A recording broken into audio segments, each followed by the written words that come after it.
우리가 이 마라톤 선수들을 다 기억하지는 못할 것입니다.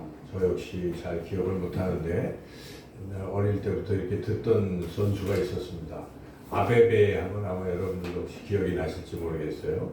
맨발의 아베베. 그래서 아베베가 1960년에 로마 올림픽에서 금메달을 땄습니다. 마라톤에서. 근데 그 아베베는 정식 선수가 아니었고 마침 그 에티오피아에 출전하기로 한 선수가 사고가 나서 출전할 수 없어서 급히 이제 아베베가 출전을 하게 됐는데 아베베가 그 신발을 미처 구하지 못했어요. 이게 갑자기 출전하게 돼서 그래서 하는 수 없이 맨발로 뛴 것입니다. 근데 그 우승을 한 것이죠. 근데 그 우승을 하고 또 그 다음 해 도쿄올림픽 1964년에 도쿄올림픽에서도 역시 금메달을 땄습니다. 그래서 세계적으로 아주 유명한 선수가 됐죠. 근데 그 아베베가 그 이후에 교통사고가 났습니다. 그래서 두 발을 다 잃게 됐어요. 두 다리를 잃어버린 것이죠. 근데 아베베가 절망하지 않고 그 가운데서도 그래도 내게는 이 손에 힘이 있다. 이렇게 해서 손에 힘을 막 길러서 또 그다음에 장애인 이 대회에 출전을 해가지고 거기서 썰매를 타기를 해가지고 또 금메달을 획득한 그런 일이 있습니다. 그래서 그 아베베를 이제 생각해 보면 참 출전을 해서 신발도 없는데 맨발로 그것을 이제 포기하지 않고 그리고 두 다리를 다 잃었지만 또 포기하지 않고 다시 또 도전하고 그래서 절망 중에서도 좌절하거나 뭐 포기하지 않는 그런 훌륭한 점은 우리가 참 본받아야 될 그런 점입니다. 이 절망은 사람에게 누구나 다가옵니다. 이런저런 시련이 있고 어려움이 있어요. 인생에 어려움 없는 사람은 없습니다. 절망이 다 오는 것이죠. 근데 이제 절망 가운데 어떻게 할 것이냐 하는 것입니다. 유명한 철학자 키에르케고르는 죽음에 이르는 병이라는 그런 책을 썼는데 그 책의 내용을 짧게 요약한다면 그런 것입니다. 인간은 누구나 절망한다는 것입니다. 다죠. 근데 그 이유는 누구나 죽음에 이르는 병에 걸려있기 때문에 그렇다 하는 것입니다.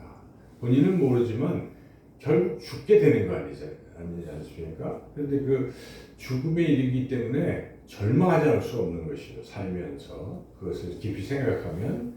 그런데 어떤 사람들은 아예 죽음이라는 것을 생각하지 않으려고 하고 자기는 죽지 않을 것이라고 생각하고 그래서 이 절망이라는 같이 따라오는 절망과 두려움을 회피하는 겁니다. 회피하면서 나에게는 절망이 없다. 그러면서 그냥 살아가는 것이죠. 그러나 절망이 오는 것이죠.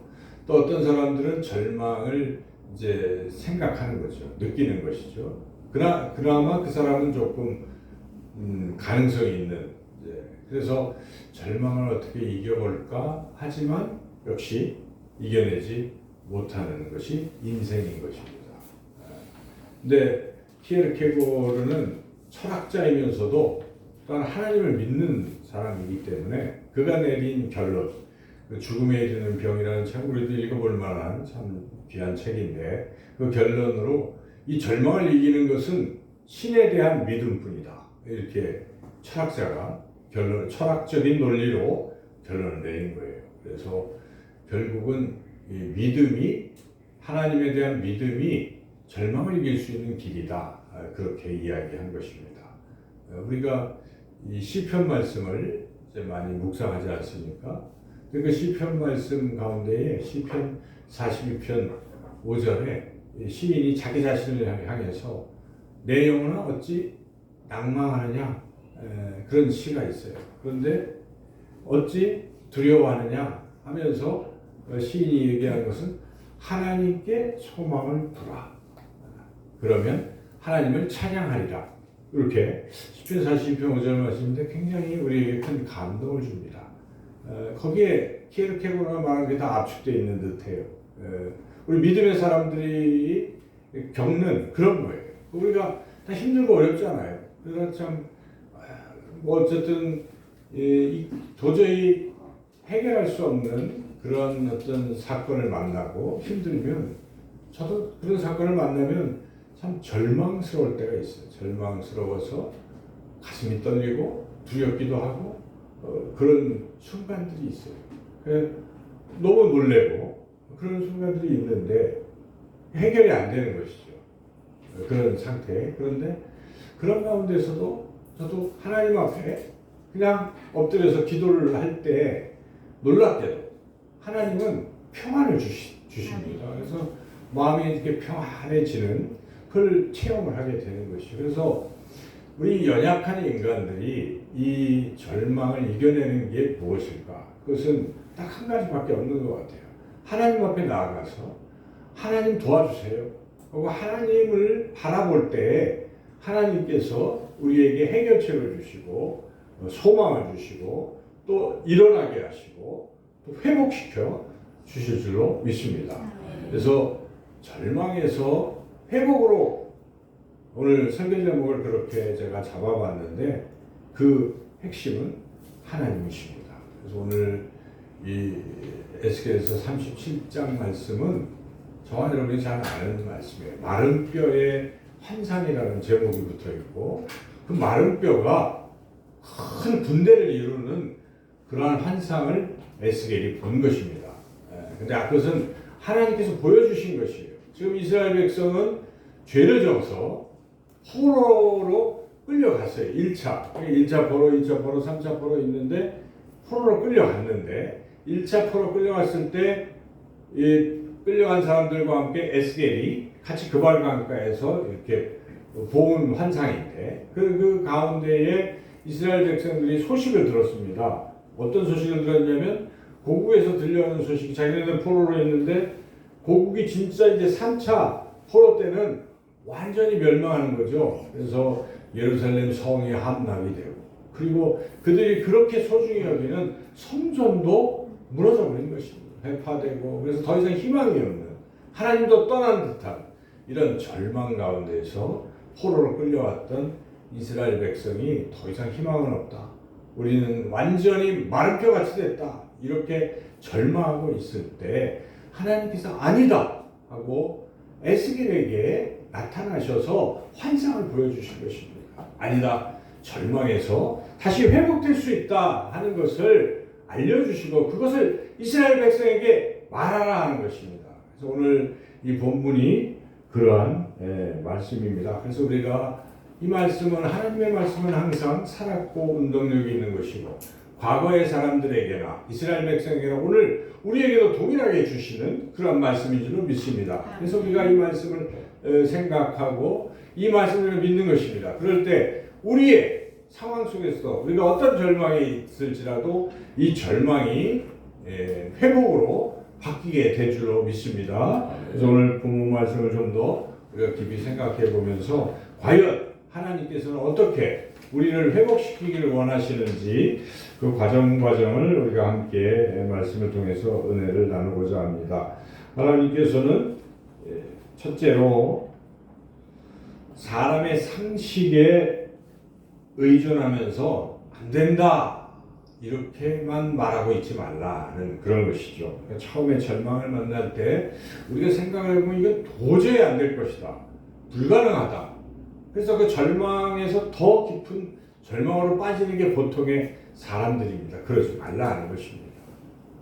그러지 말라라고 주님 말씀하시는 것이죠. 그래서 오늘 본문의 3절 상반절 말씀 같이 한번 읽어보겠습니다. 그가 내게 이르시되 인자야 이 뼈들이 능히 살 수 있겠느냐 하시기로 내가 대답하되 주여와여 주께서 아시나이다. 지금 하나님께서 선지자 에스겔에게 마른 뼈 환상을 보여주셨잖아요. 그러면서 질문을 하시는 거예요. 인자야, 이 뼈들이 살아나겠느냐? 이렇게 물어보시는 것이죠. 우리에게도 동일하게 물어보실 것입니다. 이 절망을 이겨낼 수 있겠느냐? 라고 물어보실 것입니다. 근데 우리가 그 말씀을 듣기 전에는 절망의 상황에서 안 돼. 이거는 도저히 불가능해. 그냥 절망에 머물러 있을 수 있을 거예요. 그런데 주님께서 에스겔에게 살 수 있겠느냐 물어보시는 것은 살릴 수 있다고 지금 알려주시는 거예요. 그래서 우리가 절망의 상황에서 무조건 안 돼, 불가능해 하고 포기하거나 그냥 머물러 있거나 주저앉아 있으면 안 된다는 것입니다. 이게 될 거다 하는 소망을 일단 가지고 있어야 된다는 것이죠. 두 번째로 하나님께서 이 절망을 이겨내게 하시기 위해서 또 주시는 그러한 말씀은 그런 가운데서 하나님 손에 달렸습니다 하는 믿음의 고백을 하라는 것입니다. 이건 다 하나님 손에 달렸습니다.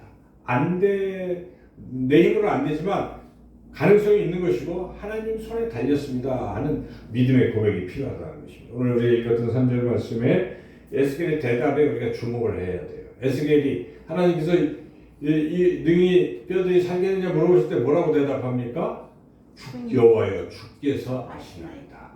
주께서 저는 잘 모르겠지만 주님은 아신다. 이 주님께서 아시나이다는 그 에스겔의 고백 속에는 주님이라면 다 하실 수 있는 것이라는 그 믿음의 고백이 포함되어 있다 하는 것입니다. 우리도 그런 고백을 해야 돼요. 우리는 잘 모르고 알 수 없지만 이 절망의 늪에서 빠져나가는 길도 모르겠지만 주님은 아십니다.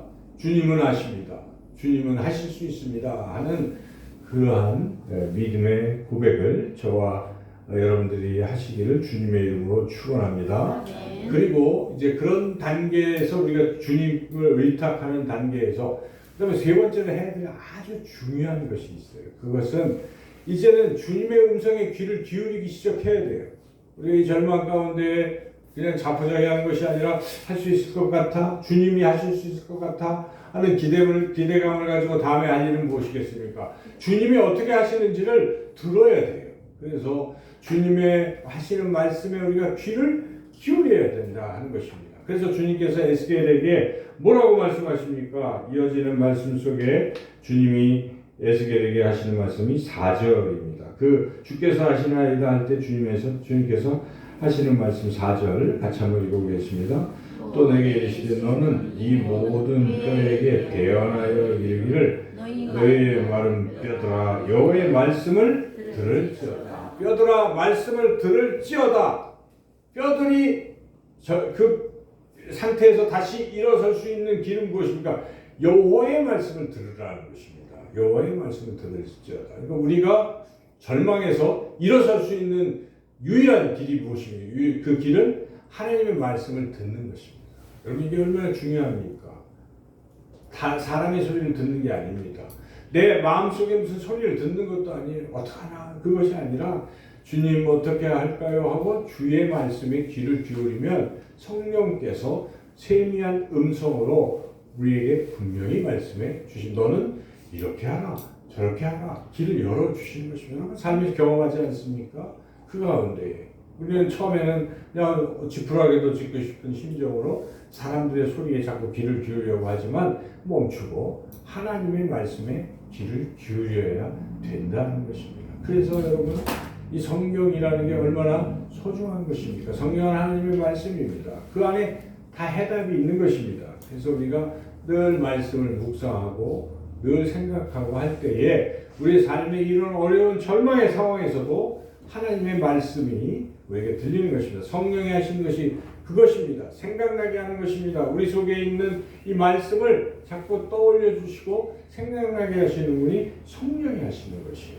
그래서 우리는 예수님을 믿을 때에 회개하고 주 예수를 믿고 세례를 받으라. 그리하면 너에게 성령의 선물을 주시니 이는 먼데 있는 것이나 가까이 있는 것이나 모든 사람들에게 다 주시는 것이라고 분명히 약속을 하셨습니다. 요엘 선지자를 통해 약속하시고 베드로가 또 성령 받고 모여있는 3,000명에게 이것을 분명히 전한 것이에요. 그래서 그들이 그걸 믿고 회개했을 때 그들에게 모두 성령이 임했어요. 그래서 교회가 막 시작된 건 아니겠습니까? 그것은 오늘 우리에게도 동일하게 주시는 은혜입니다.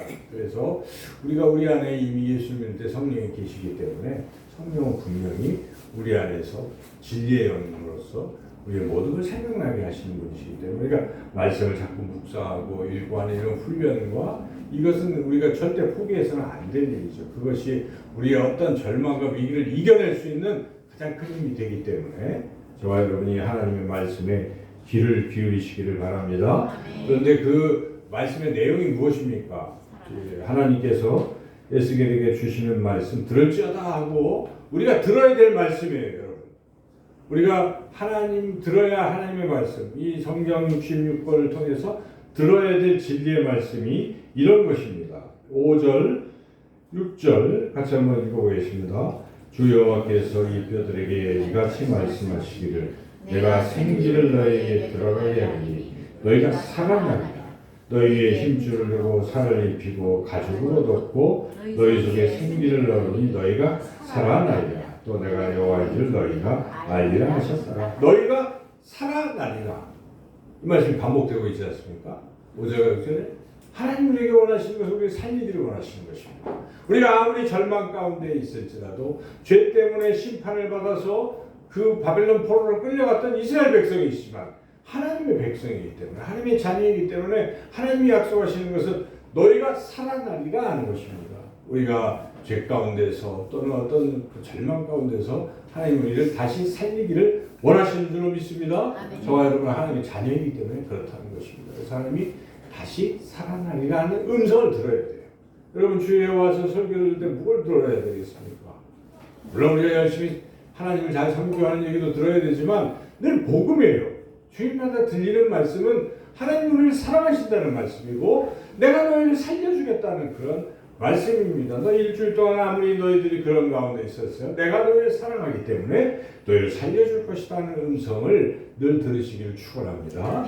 그래서 그 들어야 할 음성은 하나님을 살려주시는 것. 내가 마른 뼈 같을지라도 하나님 나를 살려주신다는 것을 우리가 분명히 믿고 그 음성에 귀를 기울이고 그를 듣는다면은 역사가 일어나는 것입니다. 우리가 정말 이 절망 가운데서 다시 일어나게 된다 하는 것입니다. 그렇게 될 줄로 믿습니다. 그리고 마지막으로 또 중요한 것이 있어요. 우리가 진짜 살아나려면 어떻게 되는 것인가? 성령을 받아야 된다는 것이죠. 우리는 이미 성령이 거하시기 때문에 여기에 성령을 받는다고 해서 우리가 늘 성령 충만을 받아야 된다. 이런 말씀을 우리가 해석을 할 수 있겠죠. 그래서 이어지는 그 말씀 아까 읽었는데 5절 한번 읽어보겠습니다. 주 여호와께서 이 뼈들에게 이같이 말씀하시는 내가 생기를 너희에게 들어가게 하리니 너희가 살아나리라. 생기가 무엇입니까? 이게 성령이에요. 14절에서 다시 한번 하나님께서 에스겔을 통해서 해석을 해주시잖아요. 14절을 읽어보겠습니다. 내가 또 내 영을 너희 속에 두어 너희가 살아나게 하고 내가 또 너희를 너희 고국 땅에 두리니 나 여호와 이 일을 말하고 이룬 줄 너희가 알리라. 여호와의 말씀이라. 내 영을 너희 속에 둔다는 것입니다. 이게 바로 성령 아니겠습니까? 성령이 우리 안에 거하시는 거예요. 그러니까 성령은요 살리는 영입니다. 그래서 예수님께서도 십자가에 죽으셨지만 다시 삶을 부활할 때 그 바로 성령을 통해서 부활하신 것입니다. 그래서 우리도 동일한 것입니다. 우리가 살아나는 것은 성령을 통해서 살아난다는 것입니다. 그래서 성령 충만을 받아야 돼요. 오늘이 성령 강림주일이에요. 오순절 성령 강림주일. 그래서 우리가 이제는 이 성령 강림주일이요 계속돼요. 쭉 절기로 보면은 이렇게 계속되다가 예수님께서 다시 이 땅에 오시는 대강절, 강림절 그때에 이르기까지 한 20몇 주를 성령 강림주일이에요. 그래서 우리가 이제 힘써야 신앙에서 힘써야 될 것은 늘 성령을 인식하시고 성령 충만 받는 생활 그런 생활을 해야 돼요. 그런데 우리가 살아나는 것입니다. 성령 충만 받는 방법이 무엇입니까? 성령 충만 받는 것은 기도하는 거예요. 물론 말씀과 기도 하다 보면 우리가 이 안에 내 생각이 사라져요. 그렇죠? 기도하면 나의 죄를 고백하고 이 죄가 불태워지고 또 하나님의 마음이 우리한테 자꾸 들어오잖아요. 말씀을 통해서 내 생각이 바뀌고 나는 없어지고 내 안에 주님이 살아나는 겁니다. 그래서 이런 것이 성령 충만의 하나의 그런 것입니다. 그래서 늘 성령 충만 받기를 힘써야 되는 것이에요. 그럴 때 우리가 살아나게 되는 것입니다. 단지 여기 보면 처음에 여호와의 말씀을 들으라 듣는다고 살지를 않았어요. 이 부분이 단지 그냥 뼈와 뼈들이 붙고 힘줄이 생기고 살같이 생겨서 모양은 됐지만은 이게 뭐 활동을 못하는 거예요. 그 활동할 때 생기가 들어가야 활동한다 말씀하시는 것입니다. 그래서 우리의 이 성령 충만을 받을 때 우리가 달라지는 것입니다. 성령의 능력을 받게 되는 것이고, 그리고 봉사도 하게 되고 열심히 인생을 살아가게 되고 더욱더 주님을 따라가게 되고 그런 삶을 살게 되는 거예요. 오늘 들은 말씀은 사실 늘 똑같은 말씀이에요. 우리가 하나님 우리를 사랑하시고 우리가 살아나기를 원하시고, 그래서 방법은 말씀과 기도로 살아라. 이게 핵심 아니에요? 설명은 다 똑같은 거예요. 요지는 그런 것이에요. 근데 본문마다 그런 게 확인이 되고 있는 것이죠. 그래서 여러분, 우리가 하나님을 살리기를 원하시기 때문에 아무리 힘들고 어렵고 또 어떤 그런 좌절될 만한 절망 가운데 있을지라도 다시 한번 새롭게 용기를 내시고 하나님의 말씀을 붙들고 열심히 기도해서 성령 충만받아 저와 여러분 모두가 그렇게 이제 힘차게 살아나는 그런 삶을 살아가시기를 주님의 이름으로 축원합니다. 좋으신 하나님 감사합니다. 저희들은 참 부족하고 연약할 뿐입니다. 하나님, 그러나 우리는 하나님이 계시기에 하나님을 바라볼 때 하나님이 우리를 살리시는 줄로 믿습니다. 성령 충만케 하시고 하나님 주신 귀한 생명의 말씀을 이제는 더욱더 날마다 묵상하며 살아가는 저희가 되게 하여 주시기를 간절히 원하옵고 예수님의 이름으로 기도드리옵나이다.